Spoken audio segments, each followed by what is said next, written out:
نے کہا تھا کہ جہاں جہاں سے وہ گزرے، جہاں جہاں سے وہ گزرے، جہاں جہاں وہ رکے، وہی وہی جگہ محبتوں کی جلوہ گاہ بنی۔ جہاں سے حضور گزرے، جہاں جہاں حضور رکے، جہاں جہاں سے وہ گزرے، جہاں جہاں وہ ٹھہرے، وہی جگہ محبتوں کی جلوہ گاہ بنی۔ اب کچھ نہیں وہاں پہ، بندہ کوئی دیکھنے چاہے کہ وہاں پہ پتہ نہیں کوئی بہت بڑا مال ہے، کوئی ٹاور ہے، کوئی بہت بڑی کوئی چیز ہے، کچھ بھی نہیں ہے، جو ہے وہ بنجر بے رونق سی جگہ ہے، بظاہر کچھ دکھائی نہیں دیتا، لیکن آنکھ والے دیکھیں تو خدا کی رحمتیں برستی دکھائی دے رہی ہے۔ تو اس علاقے کے اندر قحط تھا۔ جس وقت سیدہ حلیمہ سعدیہ نکلتی ہیں تو جانور بھی بالکل سوکھ چکا تھا، جس کے اوپر آپ بیٹھ کے آتی ہیں۔ حضرت حلیمہ سعدیہ کہتی ہیں کہ جس وقت ہم سواری کے اوپر بیٹھتی ہیں، اس سواری کے اندر بھی یوں جیسے جان آ جاتی ہے۔ ایک لمحے پہلے کچھ اور تھا، ایک لمحے بعد، ایک ہی لمحے میں حضور تشریف فرما ہوئے اس سواری کے اوپر، وہ سواری بھی سرسبز و شاداب ہو جاتی ہے، بہار آ جاتی ہے اس سواری کے اوپر۔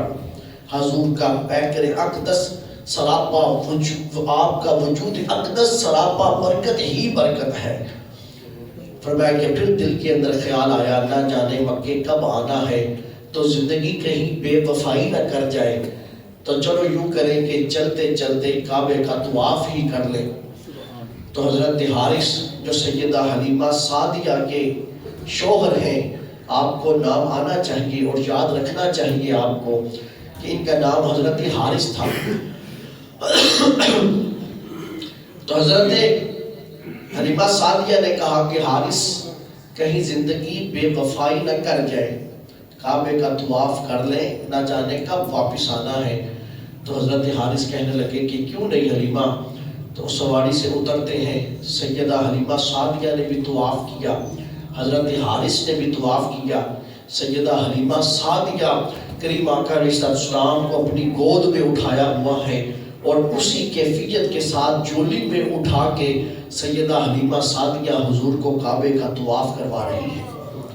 اور آپ فرماتی ہیں میں نے عجب منظر یہ دیکھا کہ جس وقت میں حضور کو کعبے کا طواف کرواتی ہوں، حجر اسود کی قریب سے گزرتی ہوں، حجر اسود کو میں بوسہ دیتی ہوں، اور پھر میں یہ ارادہ کرتی ہوں کہ حضور علیہ السلام کے لب بھی میں حجر اسود کے قریب کروں، تاکہ حضور کے لب بھی حجر اسود پہ لگ جائیں اور حجر اسود کا حضور بوسہ لے لیں۔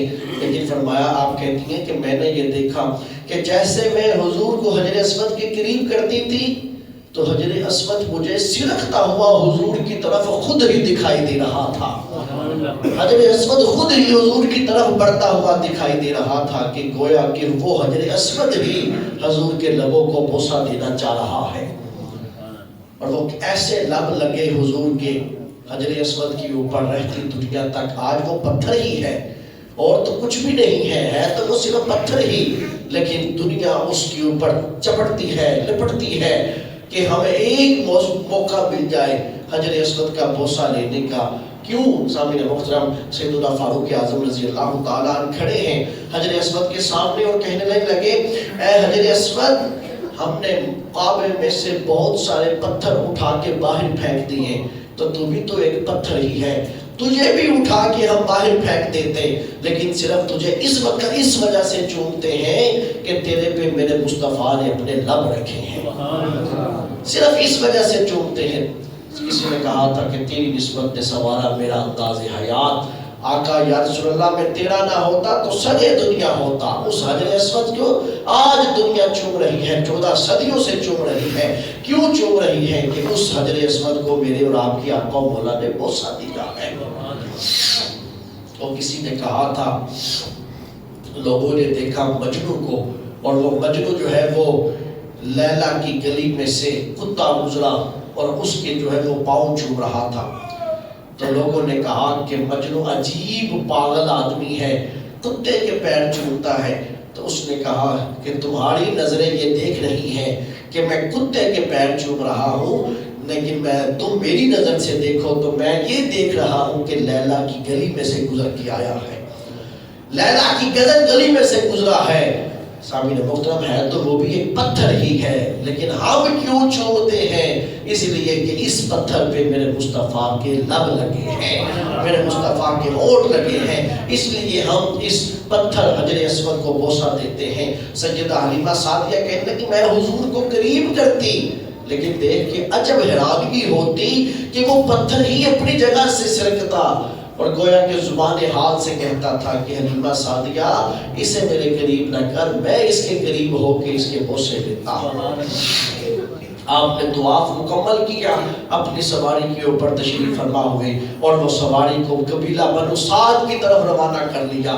سامعین محترم، وہ بنو سعد کی طرف روانہ ہوتے ہیں۔ جس وقت وہ بنو سعد کی طرف روانہ ہوئی، وہ خواتین جنہوں نے بچے لے چکی تھی اور وہ آگے نکل چکی تھی، ان کی سواریاں آگے دوڑ لگا چکی تھی، جب انہوں نے دیکھا کہ حلیمہ سعدیہ کا انہوں نے انتظار نہ کیا۔ کیوں نہ کیا حلیمہ؟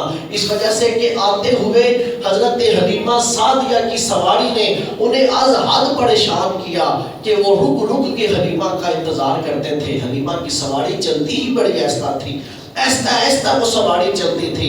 آپ فرماتی وہ جب رکے تو کہنے لگے کہ حلیمہ اب تیرا کیا ارادہ ہے؟ حلیمہ کہنے لگی کہ تم چلے جانا، ہم خود ہی ایسا ایسا آ جائیں گے۔ حضرت سیدہ حلیمہ سعدیہ کہتی ہیں پھر جب ہماری سواری چلتی ہے، ہماری سواری چلی تو وہ ایسی تیزی کے ساتھ چلی کہ وہ جو ہم سے پہلے نکل چکے تھے وہ پھر ہمیں راستے میں ملے اور ہماری سواری آگے بڑھتی جا رہی تھی۔ لوگوں نے دیکھا کہ یہ کون ہے، تیز رفتار سواری کے اوپر کون بیٹھا ہے؟ تو لوگوں نے کہا حلیمہ مکے گئی ہو، سواری بدل آئی ہو، وہاں سے سواری بدل لی ہے تم نے، وہاں سے جانور بدل لیا ہے۔ حضرت سیدہ حلیمہ سعدیہ کہنے لگی کہ نہیں، یہ وہی سواری ہے۔ تو لوگوں نے کہا کہ اگر وہی ہے آتے تو اس کے لیے چلنا مشکل تھا، اب کیا کھلایا تو نے کہ اب یہ دوڑتی جا رہی ہے؟ سیدہ حلیمہ سعدیہ کہنے لگے میں نے کوئی سواری نہیں بدلی، ہاں اب سوار بدل گیا ہے۔ صرف سواری نہ دیکھو بلکہ یہ بھی تو دیکھو اب سوار بدل گیا ہے۔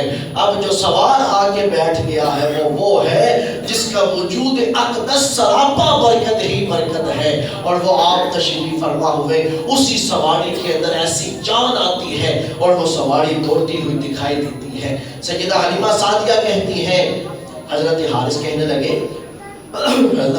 لگے حلیمہ سعدیہ کہتی ہے میرے خاوند حارث نے کہا حلیمہ واللہ یا حلیمہ، خدا کی قسم اے حلیمہ، لقد اخذنا نسمتا مبارکتا، اے حلیمہ یوں لگتا ہے خدا کی قسم ہمیں تو کوئی سراپا یمن و برکت کا وجود نصیب ہو گیا ہے۔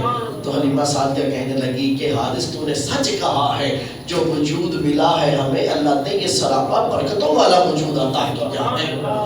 حضرت حلیمہ سعدیہ کہتی ہیں کہ ہم اپنے قبیلے میں آ جاتے ہیں، ہم اپنے قبیلے میں آئے، اب قبیلے کے اندر پہنچے، قبیلے کی حالت یہ تھی کہ وہ قحط زدہ قبیلہ تھا، اس قبیلے کے اندر قحط تھا، اور حالت یہ تھی حضرت حلیمہ سعدیہ کے گھر کی حالت یہ تھی کہ کوئی ایک جو بکری تھی اس کے تھنوں کے اندر بھی دودھ نہ تھا، اس کے تھنوں سے بھی دودھ خشک ہو چکا تھا۔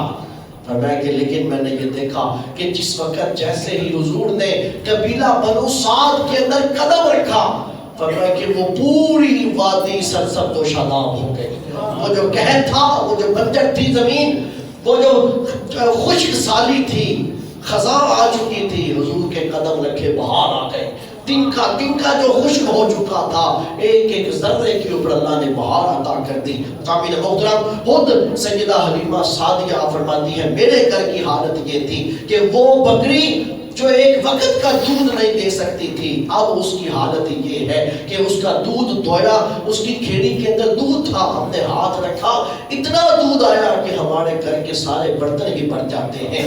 ہمارے سردار نے یہ اعلان کر رکھا تھا، ہمارے سردار نے یہ کہا تھا کہ کوئی بھی تیل استعمال نہیں کرے گا، زیتون کا تیل کوئی بھی چراغوں میں نہیں ڈالے گا، کہ تیل کی جو قحط ہے فرمایا کہ سارے قبیلے نے اس کے اوپر آمین کہا کہ رات کے وقت جو کام ہے جلدی نبیڑ کے دن کی روشنی کے اندر مکمل کر کے رات کے وقت کوئی بھی چراغ نہیں جلائے گا. لیکن فرمایا کہ سب کے چراغ بجھ جاتے تھے، لیکن میرے گھر کے اندر جو رات ہوتی تھی ویسے ویسے اجالے ہوتے چلے جاتے تھے، اور اتنے اجالے ہوتے تھے، اتنے اجالے ہوتے. سامعین محترم، آپ فرماتے کہ میرے گھر کی دیواروں کی سوراخوں میں سے بھی روشنیاں نکھر نکھر کے باہر جایا کرتے تھے. لوگوں نے کہا حلیمہ سعدیہ ہوش کر، سردار کا حکم ہے، نہ جانے تیرے ساتھ کیا سلوک کرے گا، کیوں چراغوں میں تیل جلاتی ہو، تمہیں خبر نہیں ہے کہ تیل کی قحط ہے. حضرت حلیمہ سعدیہ کہنے لگی ذرا گھر میں داخل ہو کے تو دیکھو کہ ہم نے کون سا چراغ جلایا ہے. سامعین محترم، لوگوں نے کہا کہ پھر یہ اتنی روشنی تو نے کہاں سے لے لی کہ جو چھم چھم چراغوں میں سے تیرے گھر کی دیواروں کی سوراخوں میں سے بھی باہر نکل رہی ہے.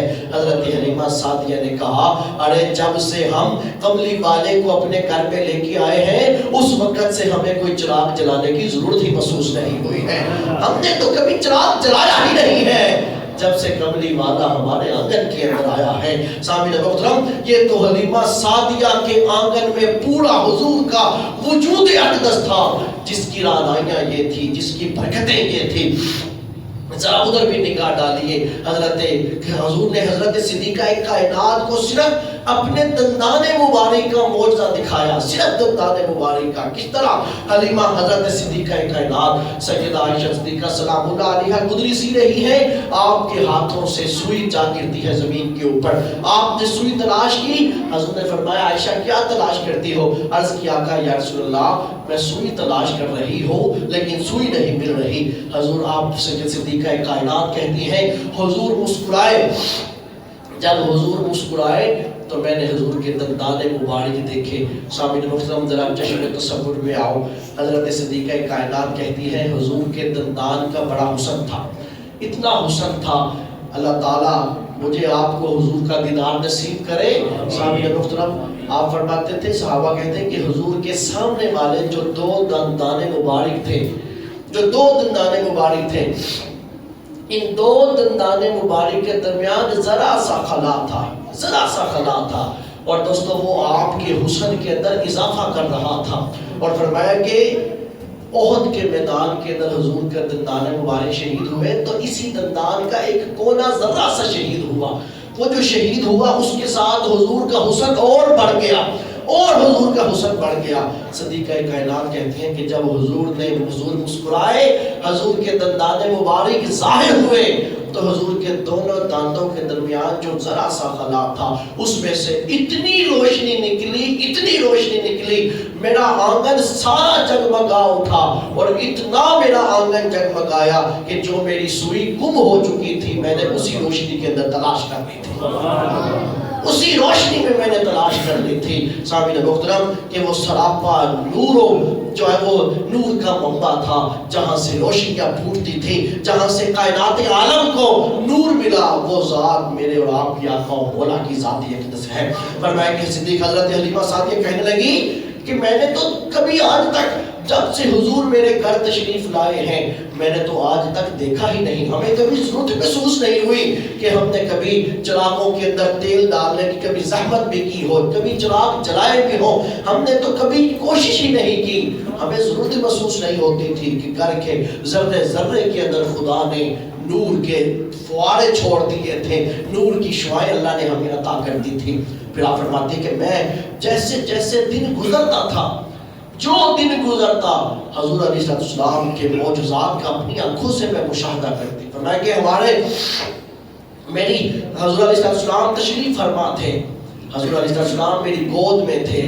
دوستو ننھی سی حضور کی عمر مبارک ہے، اور میں آپ کو بتاتا چلوں حضور نے حضرت حلیمہ سعدیہ کے آنگن میں 2 سال گزارے، صرف 2 سال، پہلے 2 سال حضور نے گزارے. حضور کی گود، حضرت حلیمہ سعدیہ کی گود میں حضرت کریمہ کا علیہ السلام ہیں. فرمایا کہ میں تشریف بیٹھی ہوئی تھی اور میرے آگے سے بکریوں کا ریور گزرتا ہے. فرمایا کہ وہ بکریوں کا ریور میرے آگے سے گزرا، اس میں سے ایک بکری جدا ہوئی. وہ جب جدا ہوئی تو وہ سیدھا حضور کی بارگاہ میں آ گئی اور حضور کے سامنے اس نے سجدہ کیا. سجدہ کیا، پھر حضور کے قدموں کے اوپر اس نے بوسہ دیا، پھر وہاں سے اٹھی اور جا کے اپنے ریوڑ کے اندر شامل ہو جاتی ہیں۔ میں نے عجب منظر دیکھا کہ مولا یہ کون سی ذات ہے جس کو جانور بھی پہچانتے ہیں، جس کو یہ پہچانتے ہیں، اور قرآن بھی کہتا ہے کہ قل یا ایھا الناس انی رسول اللہ الیکم جمیعا۔ صحابہ نے حضور کی بارگاہ میں عرض کیا رسول اللہ فلاں صحابی کا جو اونٹ ہے وہ بدک چکا ہے، تو حضور تشریف لائے، حضور چلے گئے، حضور علیہ السلام کو قریب ہو کے کہا آقا آپ اس اونٹ کے قریب نہ جائیں، وہ بدکا ہوا ہے، وہ پاگل ہے، کہیں وہ آپ کو نقصان نہ پہنچا دے۔ حضور نے ارشاد فرمایا کہ میرے صحابہ مت فکر کرو، وہ مجھے کوئی نقصان نہیں پہنچائے گا۔ حضور اس کے قریب چلے گئے، حضور کو دیکھ کے اس اونٹ نے حضور کے قدموں پہ سجدہ کیا، حضور نے اس کے اوپر ہاتھ پھیرا پیار سے۔ نہ جانے اس نے کیا باتیں حضور سے کی، اور نہ جانے حضور نے کیسے دلداریاں کی، بات ختم ہو گئی۔ حضور فرمانے صحابہ کہنے لگے آقا یا رسول اللہ کیا یہ اونٹ پہچانتا ہے کہ آپ اللہ کے رسول ہیں؟ حضور نے ارشاد فرمایا سوائے ایک منافق آدمی کے کائنات کی ہر شے جانتی ہے کہ میں اللہ کا رسول بن گیا۔ سوائے ایک منافق آدمی کے کائنات کی ہر شے جانتی ہے کہ میں اللہ کا رسول بن کے آیا ہوں۔ تو وہ حضرت حلیمہ سعدیہ کہنے لگی کہ مولا یہ کیا ذات ہے کہ جانور میرے قبیلے کے جانور بھی جانتے ہیں کہ یہ سراپا یمن و برکت کی ذات اقدس ہے۔ حضرت حلیمہ سعدیہ کہتی ہیں دن گزرتے گئے، وقت گزرتا گیا، سامعین محترم 2 سال مکمل ہو گئے۔ 2 سال مکمل ہوئے، آپ نے یہ ارادہ کیا، 2 سال مدت رضاعت تھی، تو آپ نے یہ ارادہ کیا کہ اب ہم حضور کو حضرت سیدہ آمنہ کے پاس واپس چھوڑ آئے۔ تو حضور علیہ السلام کی رضائی بہن اور سیدہ حلیمہ سعدیہ کی بیٹی تھی جن کا نام حضرت شیمہ تھا، اور یہ بھی میں آپ کو بتاتا چلو ان کا اصل نام حذافہ تھا، حذافہ بنت حارث، ان کو حضرت شیمہ کہا جاتا تھا۔ حضرت شیمہ نے ضد کر دی، کہا اماں میں اپنے بھائی کو نہیں جانے دوں گی۔ حضرت شیمہ کا حضور کے ساتھ کوئی الگ ہی پیار بنا۔ حضرت حلیمہ سعدیہ حضرت شیمہ باہر جاتی، حضور کو ساتھ لے جاتی، حضور کو لوڑیاں دیتی۔ ایک بڑی بہن اپنے بھائی کو جس انداز سے لوڑیاں دیتی تھی، حضرت شیمہ حضور کو لوڑیاں دیتی۔ آئے دوستو کیا لفظوں کے ساتھ لوڑیاں دیتی ہے، سنیے سماعت کریے۔ حضرت حلیمہ حضرت شیمہ کہتی یا ربنا اے ہمارے رب ابکی لنا محمد، اے میرے رب، اے ہمارے رب ہمارے لیے محمد کو باقی رکھنا، میرے بھائی محمد کو ہمارے لیے باقی رکھنا، حتی راہو یافیاً وعمردا، اے میرے مولا میرے بھائی کو میں وہ وقت آئے کہ میں اپنے بھائی محمد کو جوان دیکھوں، ثم اراہ سیدا مسودا، یہاں تک کہ جوان بھی دیکھوں اور اپنی قوم کا سردار بھی دیکھوں، اور ایک ایک فرد میرے بھائی کے آگے جھکتا دکھائی دے، اس کی اطاعت کرتے دکھائی دے۔ آپ فرماتے ہیں وَأَقْبِضْ آیَاتِهِ مَعًا وَرُسَدًا، اے میرے رب میرے بھائی کے دشمنوں اور حاسدوں کو ذلیل و رسوا کر، وَأَعْطِهُ عِزًّا يَدُومُ أَبَدًا، فرمایا کہ اے میرے مولا میرے بھائی محمد کو وہ عزت عطا فرما جو رہتی دنیا تک ہمیشہ قائم رہے۔ ان لفظوں کے ساتھ حضرت شیمہ حضور کو لوڑیاں دیا کرتی تھی، حضور کو پیار کیا کرتی تھی۔ اور پھر مزے کی بات آپ یہ دیکھیے، حضرت شیمہ نے دعا مانگی، اللہ نے حضرت شیمہ کی دعا کو قبول بھی کیا۔ حضور علیہ السلام یہاں 2 سال رہے، پھر مکہ المکرمہ چلے گئے، پھر 53 سال حضور مکے رہے، پھر حضور مدینہ پاک آ گئے۔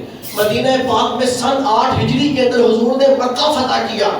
مکہ فتح کرنے کے بعد حضور نے فرمایا چلو اب حنین فتح کریں، آپ نے حنین فتح کیا، پھر آپ نے فرمایا چلو اب طائف فتح کریں، پھر طائف فتح کیا۔ طائف کا ہی یہ علاقہ ہے جسے قبیلہ بنو حوازن کے لوگ یہاں رہتے تھے۔ سامعین محترم حضور مدینہ طیبہ تشریف لے آئے، حضور علیہ السلام نے بنو سعد کے اندر لوگوں کو بھیجا کہ جاؤ انہیں جا کے اسلام کی دعوت دو، اور اگر مانتے ہیں ٹھیک، نہیں تو انہیں قیدی بنا کے میرے پاس لے آؤ۔ سامعین محترم حوازن کے قبیلے کا یہ قبیلہ جسے بنو سعد کہا جاتا ہے، اس کی ساری لوگوں کو قیدی بنا کے حضور کی بارگاہ میں مدینہ طیبہ لے آئے۔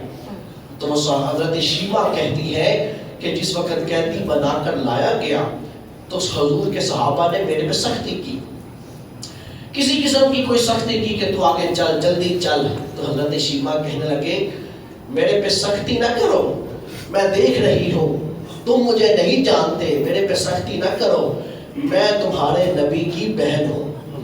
حضرت شیما نے بڑی ارمانوں سے کہا میرے پہ سختی نہ کرو، تم تھوڑی دیر کے بعد سارا منظر دیکھ لو گی، میں تمہارے نبی کی بہن ہوں۔ حضرت وہ صحابہ بڑے حیران ہوئے کہ یہ منظر، کہ یہ کیسے کہہ سکتی ہے کہ میں حضور کی بہن ہوں۔ حضور کی بارگاہ میں لا کے کھڑا کر دیا گیا۔ جب کھڑے ہوئی تو حضرت شیما کہنے لگی آقا یا رسول اللہ میری طرف دیکھیے میں کون ہوں۔ حضور نے فرمایا کہ کون ہے؟ عرض کہنے لگی حضور میں آپ کی رضائی بہن ہوں، میں حلیمہ سعدیہ کی بیٹی ہوں، میں نے بچپن میں آپ کو لوڑیاں دی ہیں، میں نے آپ کو کھلایا ہے، حضور میں شیما ہوں۔ حضور نے ارشاد فرمایا سامعین محترم وہ کوئی تھوڑا زمانہ تو نہیں تھا، 53 سال مکے کے تھے، 8 سال مدینے کے تھے، اتنے عرصے کے بعد اب یہ ملاقات ہو رہی ہے، اور جس وقت وہ تھی اس وقت تو حضور علیہ السلام تو 2 سال کے تھے۔ تو حضرت شیما کہنے لگی، حضور فرمانے لگے شیما کوئی پہچان، کوئی نشانی، کوئی علامت؟ آپ فرمانے لگے، آپ عرض کرنے لگی کہ آقا یا رسول اللہ ہاں میرے پاس علامت ہے۔ حضور نے ارشاد فرمایا کیا؟ یا رسول اللہ میں آپ کو کھلا رہی تھی اپنی جولی میں، آپ میری جولی میں تھے، آپ میری گود میں تھے، میں نے آپ کو اٹھا رکھا تھا۔ حضور نے فرمایا پھر؟ کہا یا رسول اللہ اس وقت آپ کے ننھے منھے سے دندانے مبارک تھے، چھوٹے چھوٹے دندانے مبارک تھے، ان دندانے مبارک سے حضور آپ نے میرے بازو کے اوپر چکی کاٹی تھی۔ چشم تصور میں آئے کہ حضور جس طرح بچہ چکی کاٹ دیتا ہے، لیکن حضرت شیما کہنے لگی یا رسول اللہ آپ نے میرے بازو کے اوپر دندانے مبارک سے کاٹا، آپ نے چکی کاٹی۔ حضور نے ارشاد فرمایا، آپ کہنے لگی حضور وہ نشان، آپ کے دندانے مبارک کے نشان میرے بازو کے اوپر بن گیا۔ یا رسول اللہ اس وقت سے لے کے اب تک وہ نشان مٹا ہی نہیں ہے، وہ نشان ابھی بھی باقی ہے۔ حضور نے ارشاد فرمایا شیما وہ نشان دکھا سکتی ہے؟ حضور نے ارشاد فرمایا، شیما عرض کرنے لگی یا رسول اللہ کیوں نہیں؟ آپ نے بازو اوپر کیا، آپ نے نشان دکھایا، حضور کے دندانے مبارک کے نشان حضرت شیما کے بازو کے اوپر موجود تھے۔ حضور نے دیکھا، حضور کی آنکھوں سے چھم چھم آنسو برسنے پر، اور بچپن سارا یاد آ گیا، بنو سعد کا سارا قبیلہ یاد آ گیا۔ سامنے محترم آپ چھم چھم آنسو برسنے لگے جس وقت آپ نے یہ دیکھا، اور میں کہتا ہوں قربان جاؤں شیما پہ، اس دنیا سے شیما گئی تو تب بھی حضور کے دندانے مبارک کے نشان ساتھ لے کر گئی۔ اس وقت اسے تو پھر کوئی اور شے ساتھ لے کے جانے کی ضرورت ہی نہیں تھی، جو چیز شیما لے کے گئی ہے وہ تو کوئی لے کے ہی نہیں گیا، کہ شیما حضور کی نشانی ساتھ لے کر گئی ہے۔ سامنے محترم حضرت شیما سے پھر آپ فرمانے لگے شیما آ جا۔ حضور نے پھر اپنی کملی بچھا دی، حضور نے کملی بچھائی اور اپنی رضائی بہن کو اپنی کملی کے اوپر بٹھا دیا۔ آپ فرمانے لگے شیما بول کیسے راضی ہوگی، تجھے راضی کرتا ہوں۔ حضرت سامنے محترم یہاں بھائی اور بہن کا پیار اب دکھائی دیتا ہے، اور اپنے اپنے بہنوں کو چشم تصور میں لائیے حضور نے کیسا پیار کر کے دکھایا۔ حضور نے فرمایا شیما بول کیسے راضی ہوتی ہے؟ حضرت شیما کہنے لگی کہ یا رسول اللہ آپ حکم ارشاد فرمائیں۔ کہنے لگے حضور فرمانے لگے شیما میں چاہتا ہوں کہ کلمہ پڑھ کے مسلمان ہو جا۔ آپ کہنے لگی کہ یا رسول اللہ بس حضور آپ آگے بڑھائیں، میں کلمہ پڑھ کے مسلمان ہوتی ہوں۔ حضرت شیما نے اسی وقت کلمہ پڑھا اور مسلمان ہو گئی۔ حضور نے فرمایا شیما میرے پاس رہنا چاہو مدینہ پاک میں، تجھے بہترین رہائش بنا دیتا ہوں، امن سے پیار سے رہنا، تیرا میرا محبت کا رشتہ قائم رہے گا۔ اگر جانا چاہو اپنے علاقے کے اندر تو واپس چلی جاؤ، میری طرف سے تجھے اجازت ہے۔ حضرت شیما کہنے لگی آقا آپ کی غلامی میں آ گئی ہوں، اب مجھے واپسی کی اجازت دیں تاکہ میں اپنے قبیلے میں واپس چلی جاؤں۔ حضور نے ارشاد فرمایا شیما تجھے اجازت ہے، ہم تجھے آزاد کرتے ہیں، جا تجھے آزادی ہے۔ حضرت شیما کہتی ہے کہ میں چلی تو واپس آ گئی، کیوں واپس آ گئی؟ میرے لوگ کہیں گے، میرے رشتہ دار کہیں گے کہ خود آزادی لے کے آ گئی ہے تو باقیوں کو آزادی کس نے دلانی ہے؟ واپس آ گئی۔ آ کر کہنے لگی یا رسول اللہ میرے ساتھ میرے رشتہ دار بھی ہیں جن کو آپ نے صحابہ نے قیدی بنایا ہے، حضور انہیں بھی آزاد کر دیں۔ حضور نے فرمایا جا شیما تیرے لیے ہم نے ان کو بھی آزاد کر دیا۔ رشتہ داروں کو لے کے نکلی، پھر دل میں خیال آیا کہ میرے قبیلے کے بھی تو لوگ ہیں، میرے قبیلے کے لوگوں نے مجھ سے کہہ دیا، تو پھر واپس آ گئی۔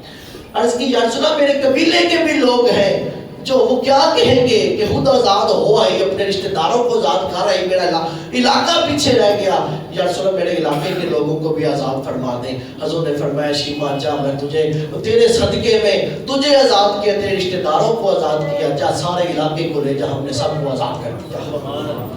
سامنے محترم حضرت شیما کے ساتھ حضور کو یہ رضائی بہن تھی جو حضرت شیما کے ساتھ کریمہ آقا علیہ السلام کی یہ محبتوں کی داستان تھی۔ اور حضرت حلیمہ حضرت شیما یہ کہا کرتی تھی محمد خیر البشر من مدا و من کبر، آپ یہ کہا کرتی تھی لوگوں سنو، میرا یہ بھائی وہ ہے جو ساری کائنات کے لوگوں میں سے عرفہ والا ہے۔ اور آپ یہ کہا کرتے من حج منہم ابی تامر اکثر من وجہ القمر، آج تک جس نے مکے میں حج کیا ہے اور آج کے بعد جو حج کریں گے ان سب میں سب سے چمکتا دمکتا اور چمکتا ہوا چاند جیسا چہرہ اگر کسی کا ہے تو وہ میرے بھائی محمد مصطفیٰ کا چہرہ ہے۔ جس نے حج کر لیا ہے اور جس نے حج کرنا ہے، کائنات آنے والی دنیا تک سب سے عرفہ والا سب سے چمکتا دمکتا چہرہ کسی کا ہے تو وہ میرے بھائی محمد کا ہے۔ اور دوستو پھر آپ یہ کہتے تھے، آپ کہتے لوڑیاں دیتی تھی ہاذا اخن، لوگوں سنو یہ میرا بھائی ہے، لی لم تلدہ امی، یہ وہ میرا بھائی ہے جس کو میری ماں نے جنم نہیں دیا، ولیس من نسل ابی و امی، نہ یہ میرے باپ کی نسل سے ہے نہ یہ میرے چچا کی نسل سے ہے، لیکن اس کے باوجود میں اپنا باپ بھی، اپنے ماموں بھی، اپنے چچا بھی اپنے بھائی محمد مصطفیٰ پہ قربان کرتی ہوں۔ یہ لوڑیاں دیا کرتی تھی حضرت شیما۔ سامعین محترم حضرت سیدہ حلیمہ سعدیہ کہنے لگی کہ شیما حضور ہمارے پاس امانت ہے، اب جانے دے۔ تو حضرت شیما بڑی مشکل سے مانی اور کہا، کیا کہا؟ کہنے لگی کہ اماں جب آمینہ کے پاس جاؤ تو کہنا ہمارا محمد کے بغیر دل نہیں لگے گا، ہمیں محمد پھر دے دیں، ہمیں پھر دے دیں۔ دودھ پلانے کی عمر تو 2 سال تھی، تو کہنا اماں ہمارا محمد کے بغیر دل نہیں لگے گا تو آپ نہ واپس لے آنا۔ تو حضرت سیدہ آمینہ کے پاس حلیمہ سعدیہ پہنچی، حضور کو پیش کیا اور کہا کہ آمینہ تیری امانت تیرے حوالے، اب ایک عرضی ہے۔ سیدہ آمینہ کہنے لگی کہ حلیمہ بول، کہا کہ اب محمد ہمیں پھر دے دیں۔ آمینہ کہنے لگی کہ لیکن دودھ پلانے کی عمر تو پوری ہو گئی۔ فرمایا کہ لیکن شیما کا دل نہیں لگے گا، میرا دل نہیں لگے گا، محمد ہمیں 2 سال کے لیے اور دے دیں۔ حضرت آمینہ کہنے لگی کہ نہیں، اب اس سے زیادہ میں نہیں دے سکتی۔ حلیمہ سعدیہ کہنے لگی، حضرت آمینہ کہتی اتنا حلیمہ نے مجھے اصرار کیا، بالآخر مجھے ہاں کرنی پڑی۔ آپ نے دوبارہ جو ہے حضور علیہ السلام کو سیدہ حلیمہ سعدیہ کی گود میں ڈال دیا۔ آپ حضرت حلیمہ سعدیہ حضور کو لے کے پھر دوبارہ اپنے قبیلہ بنو سعد میں چلی گئی۔ جب آپ پھر دوبارہ قبیلہ بنو سعد میں گئی، اب 2 سال کے لیے لے کر آئی تھی، لیکن 2-3 مہینے رہی، صرف 2-3 مہینے رہی، پھر وہ سراپا یمن و برکت اور سراپا پھر وہ وجود اقدس کی رعنائیاں، پھر وہ چمکتی چمکتی برستے رحمتوں کی برسات، پھر 2-3 ماہ دیکھی۔ اور یا نصیر الدین نصیر شاہ صاحب نے کیا خوبصورت جملہ کہا تھا کہ جس کو پا کے حلیمہ غنی ہو گئی، جس کو پا کے حلیمہ غنی ہوگی، آمینہ تیری دولت پہ لاکھوں سلام، آمینہ تیری دولت پہ لاکھوں سلام۔ حضرت حلیمہ سعدیہ نے 2-3 مہینے منظر دیکھا۔ 2-3 مہینوں کے بعد پھر ایک ایسا واقعہ پیش آیا کہ حلیمہ کو واپس حضرت آمینہ کے پاس جانے دیا۔ اب وہ کیا منظر تھا؟ حضرت آپ کے بھائی رضائی بھائی اور حضرت شیما کے سگے بھائی آپ دوڑتے ہوئے گھر داخل ہوئے اور کہنے لگے کہ اماں میں نے عجیب منظر دیکھا ہے کہ 2 سفید جوڑے کے لوگ نوجوان آئے ہیں، وہ میرے بھائی کو اٹھا کے پہاڑوں پر لے گئے ہیں اور وہ انہوں نے جا کے میرے بھائی کو زمین پہ لٹا لیا ہے۔ اور دوستو یہ کہتے تھے قریشی بھائی ہمارے 2 جوان آئے ہیں، میرے قریشی بھائی کو اٹھا کر لے گئے ہیں۔ حضرت حلیمہ سعدیہ کا سانس پھولنے لگا. حضرت حارث کو کہا حارث جائیے دیکھیے تو صحیح کہ یہ کیا ہے. حضرت حارث پیچھے بھاگتے ہیں تو دیکھا حضور علیہ السلام پہاڑ سے اتر کے نیچے اتر کے آپ آ رہے تھے. تو آپ نے اٹھا لیا, آپ نے کہا بیٹے محمد کیا بات ہے, کہاں گئے تھے؟ حضور فرمانے لگے کہ دو نوجوان آئے تھے, سفید رنگ کا انہوں نے جوڑا پہن رکھا تھا, مجھے پہاڑ پر لے گئے, مجھے جا کے لٹا لیا اور انہوں نے میرے سینے کو چیر دیا. میرے سینے سے شروع کی, ہنسلی کی ہڈی سے شروع کر کے ناف تک چیر دیا. انہوں نے میرا کلیجہ, میرا سینہ باہر نکالا, سینے کو چیرا, انہوں نے میرا دل باہر نکالا, میرے دل کو چیرا, اس دل کے اندر ایک چھوٹا سا لوتھڑا تھا, اٹھا کے وہ باہر پھینک دیا. یہ حضور علیہ السلام کا سینہ چر چکا ہے, آپ کا دل نکال دیا گیا ہے, اور آپ یہ سارا منظر دیکھ بھی رہے ہیں اور بتا بھی رہے ہیں. آپ فرمانے لگے وہ سارا کچھ دیکھا. اب وہ کیا ہوا تھا دوستوں, کے شک صدر ہوا. اس واقعے کو شک صدر کہا جاتا ہے. صدر کہتے ہیں سینے کو, شک کہتے ہیں چیر دینے کو. تو یہ شک صدر کا واقعہ ہوا حضور کی زندگی میں 2 بار ہوا. یہ ایک معراج کے موقع پہ ہوا جب حضور کو عرش اولیٰ کی سیر کروانی تھی, اور ایک اب جب حضور قبیلہ بنو سعد میں تھے, سعد کی پہاڑیوں میں یہ واقعہ ہوا. وہ سینے کو نکالا, سینے کو چیرا گیا, دل کو نکالا گیا, دل کو چیرا گیا. دل کے نکالنے کے اندر ایک چھوٹا سا گوشت کا لوتھڑا تھا جو ہر انسان کے اندر رکھا جاتا ہے, ہر انسان کے اندر رکھا جاتا ہے. وہ لوتھڑا ہے جہاں سے نفس امارہ جو ہے وہ حرکت کرتا ہے. شیطانی وسوسے آتے ہیں جس سے اس لوتھڑے کی وجہ سے آتے ہیں. حضور علیہ السلام کے سینے میں سے وہ لوتھڑا نکال دیا گیا. شیطانی اس لوتھڑا حضور کے سینے اقدس سے, دل میں سے نکال دیا گیا.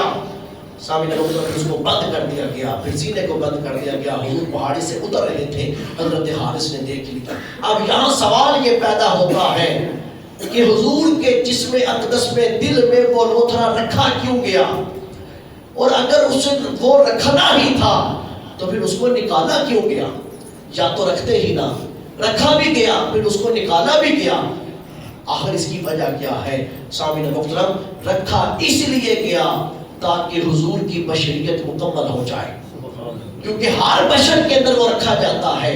رکھا اس لیے گیا تاکہ حضور کی بشریت مکمل ہو جائے, اور نکالا اس لیے گیا تاکہ حضور کی نورانیت مکمل ہو جائے.